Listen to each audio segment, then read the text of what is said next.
Hi, everyone, and welcome to our June Inspiring Story of Service. June is National PTSD Awareness Month, and we're focusing on stories and raising awareness to reduce the stigma and share positive pathways to wellness and healing. This month, we're connecting you with Phil Sussman, a U.S. Army veteran whose portrait is featured in our current exhibition, The 20-Year War, Our Next Greatest Generation, and the book, The 20-Year War. Phil is also the co-founder of American Yogi, an apparel company that spreads the message of healing, especially in the veteran community. Through his work with American Yogi, Phil has established yoga classes, yoga festivals, and more. And he's someone who positively impacts the lives of those he meets. We're proud to share his story of service and transition with you today. Phil, welcome to Inspiring Stories of Service. Thanks, Andy. Happy to be here. So let's get started with just talking about what it was like growing up, where you grew up, and what was that decision like of joining the military? Yeah, so I grew up in Florida, in Tampa, and really the military was never something we spoke about in our family as far as a viable path. Really, it just wasn't. We didn't have a real big history of military service in my family. It wasn't something that I thought about as a child. And the older I got, I think I got these inklings in my head. The more I'd read, the more movies I'd watch, and I thought a lot about it. But still, didn't seem to be my path. And when 9/11 hit, I was 15 years old, and it had a profound effect on my life. And I knew that day, sitting on TV watching the news, that I would end up joining at some point. That was really the catalyst for everything. And so after 9/11, which that's a big theme in the book, and obviously the exhibition that we have at the museum. Can you talk a little bit about what your experience was like after you joined the Army, and what kind of things did you do? So I was a photojournalist before I joined the Army, and my last job actually before joining was a photojournalist for the Army. Eventually I decided I wanted to be on the other side of the camera, and that's when I decided to commission. And I got my commission out of University of South Florida in Tampa, and I went to armor school in Fort Benning, Georgia. Shortly after getting to armor school, I decided I wanted to be a Cav Scout. I really enjoyed the mission. I liked the job a lot. Although fire and tanks was fun, it wasn't really what I wanted to do in the Army. So I made my way to Fort Carson, became a Scout platoon leader. Spent a few years as Scout platoon leader, became an XO, did one deployment to Qatar.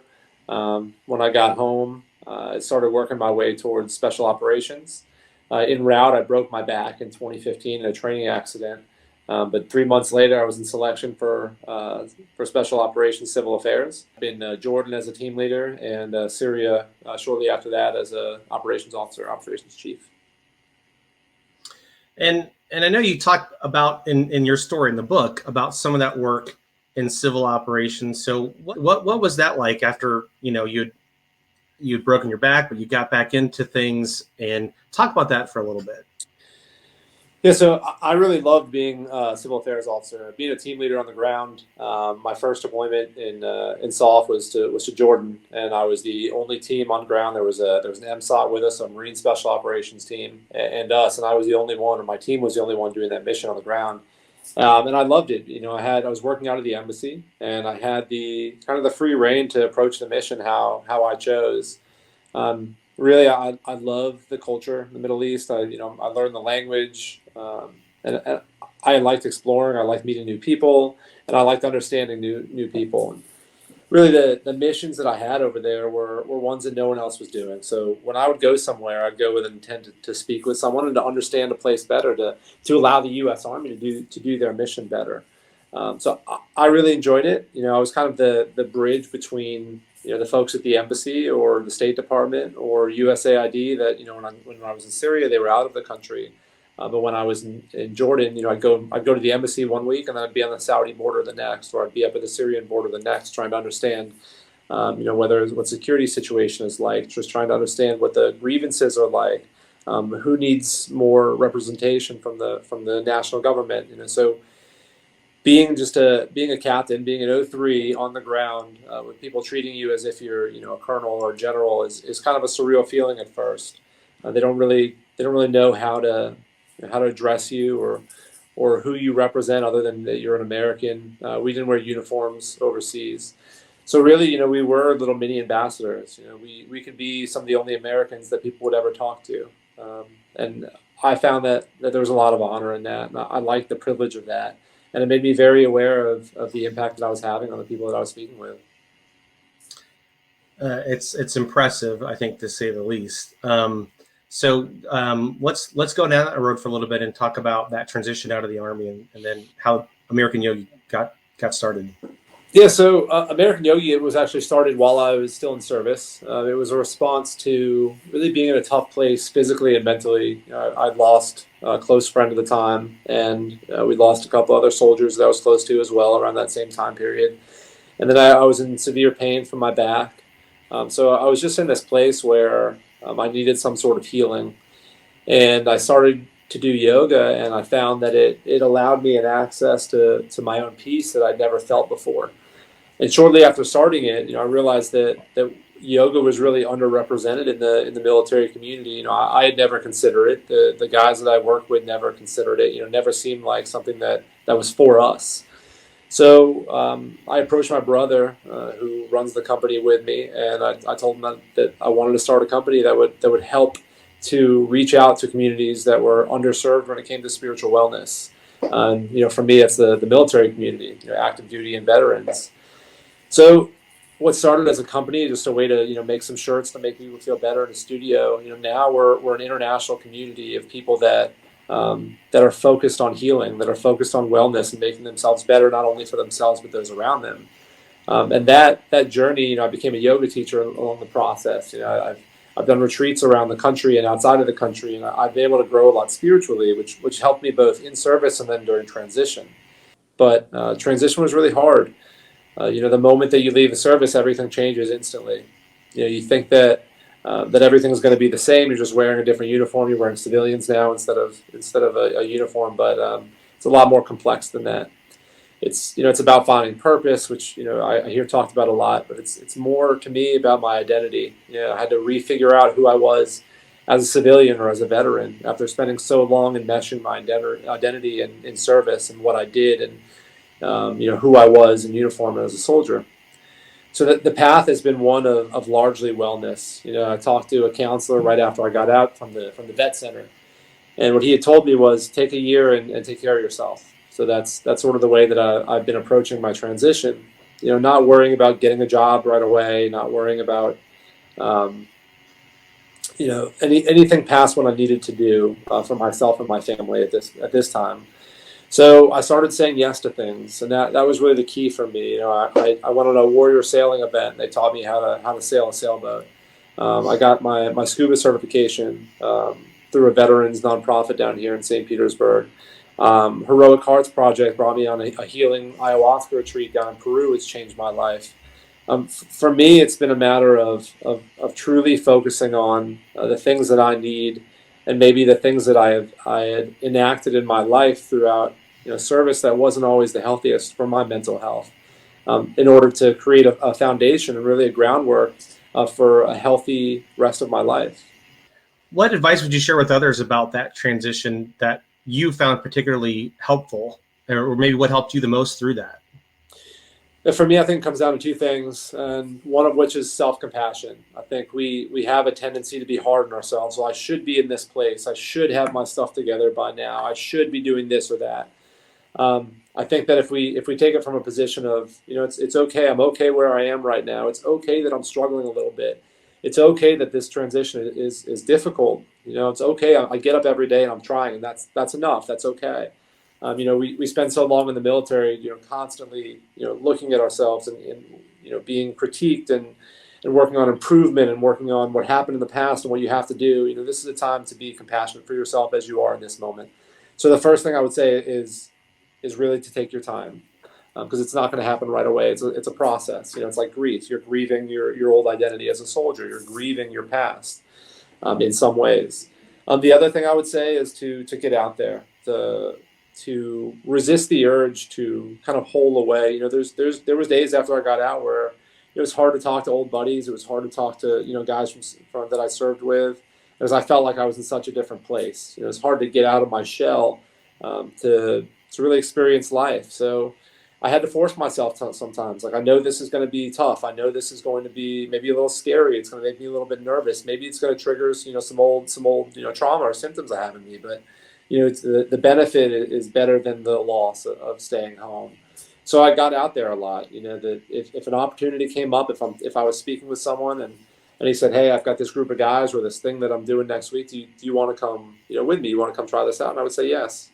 And that's how I got myself into a lot of experiences that have helped me understand better, who I am, what my values are, and really connect with the world around me in a way that I hadn't since I joined. So you talk about connecting to the world around you, and obviously your company and what you do supports the veteran community as well as just the community at large. But what would you like to share about how the community and or how the veteran community supported you?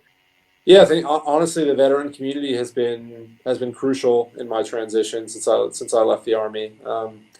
It's easy to feel a little bit alone when you get out. You lose. When you go to work every day, when you in the Army, you've got a couple dozen dudes that you're going to see every day. They know you. You've been through it with them. There's a shared culture. There's shared values. You leave and you're kind of on your own again. You're without your tribe, really. So it's the process of reconnecting with that tribe in a way that you don't even know exists yet, especially as a veteran. It's a new life for you. So for me, connecting with other vets has been huge, and it's been in really subtle ways. Not as much, getting together at some group somewhere or some event somewhere, but really guys reaching out or having conversation with guys I know that had been out a couple of years already and saying, it took me. They would tell me it took them 2 years, 3 years, 5 years to figure out what they wanted. They rambled for a year or two. I'm really talking to guys and understanding that my experience, while it is unique, it isn't in a lot of ways. It's the experience of probably a majority of vets that spend a few years in the Army. Spending a decade in, you have to recreate yourself on the other side. But having that support network, having at least one or two guys I can reach out to and say, I'm having a tough day, I'm thinking about X, Y, or Z, and knowing that they understand because they've experienced it or are experiencing it too. And then really in the group settings, going down to Peru with a group of veterans that had all suffered, incredible trauma, and being able to heal together is something that's unmatched. Something that I'd never experienced before. Being with soldiers who were focused on a completely different mission, a completely different task, which is healing, which is wellness, and continuing to stay in touch with people like that, with veterans like that, has been everything for me. So you talked about scuba diving and doing some other skills or hobbies and stuff. I'm just curious about what other passions do you have that really impact your life, or your family? Talk about some of those passions that still drive you on this path you're going on. No, that's a great question because honestly, that's something I've had to figure out since I got out. What is it that I enjoy to do? The Army just takes over your every facet of your life. Your family, your hobbies, your passions, everything. It's all encompassing. So when I got out, I had to figure out what do I enjoy doing. So some of the things that I've started or really got more into since I got out, I write a lot of poetry. Writing has been huge for me. Even days when I don't think I should or I don't think I can write, that I have it in me, I sit and I meditate, and then afterwards I end up writing these beautiful lines that I didn't know were in me. The whole time I served, I didn't know those lines were in me. So writing has been huge for me to help process my experience and my experiences as a veteran. I also, something that I recently started doing that I hadn't done since I was a kid. It's been about 20 years. I started grappling again. I started jiu-jitsu a couple months ago here in St. Pete, and I don't perform at a level of competition. My body can't take that, but really engaging my mind and my body on the mat again has been unbelievable for me. Being able to move again. Obviously I have to do a ton of yoga and a ton of stretching and a ton of rolling out and heat and pads and everything, and ice and ibuprofen. So it takes a lot. But being able to engage myself in these patterns, you have to. It's like a puzzle. So I'm putting the puzzle pieces together while I'm being physical, which is helping with serotonin and dopamine and my endorphins. And then I'm making myself think by trying to learn these new moves. And when I'm rolling with someone, trying to understand this new situation that's constantly evolving. It's a lot like our life. It's a lot like the military. So that's been huge for me. But more than anything, really, I spend all my time that I can outside. I moved down to Florida, back home to Florida. to be by the water. There's something really healing for me. My priority now has been doing things that make me feel good. Something that I wasn't able to do in my 10 years of service was be by the beach. I was either landlocked or I was too far inland. So I try to spend my time, walking on the beach, hanging out with my girls by the beach, fishing, kayaking, anything that I can do that gets me outside in the sun moving is really, really what I enjoy these days. Just so our audience is aware, Phil has agreed to be part of our Wellness Weekend, part of our Beyond the Exhibit programming. In the first weekend of August, Phil's going to be in Columbus doing what he does best. He's going to be instructing a yoga class here. It might be outside the museum, could be inside the museum. If you want more details, that'll be on our website coming up very soon about our Wellness Weekend, part of Beyond the Exhibit. So, Phil, we're looking forward to having you in town in Columbus later this summer. I just like to ask you, what advice or what do you think can help those who may be struggling to find their own tribe or still in that process of finding their path? I think I'd remind people first that it's never too late to start healing, and it's a process, and it's a long process. I've spent diligently focused on my spiritual healing, probably 8 years, and I still struggle sometimes, and that's okay. It's going to be a while. It might be my entire life that I still think about those events and things that happen to me, and I'm still processing them, and that's okay, because the idea of them, the feeling of them, the memories, they transform into something that you can live with the older you get, the more time you spend. I would say that I would recommend that people reach out for help when they need it.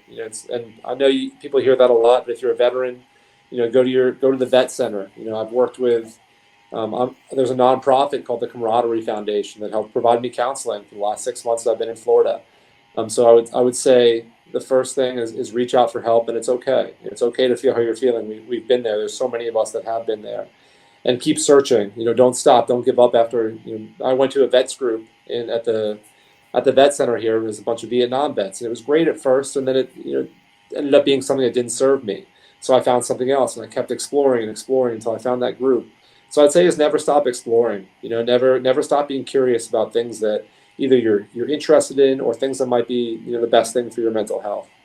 So again, folks, you'll see Phil, part of our Wellness Weekend coming up in August here at the museum. You'll have details on our website, nationalvmm.org.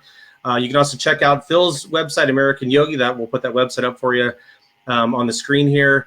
And again, come see the exhibition, The 20-Year War, Our Next Greatest Generation. I know Phil was here when we opened the exhibition, and he's just excited to be a part of it, and we're excited that he agreed to be in the project and on the walls and telling his story, because it's something that other people should hear too.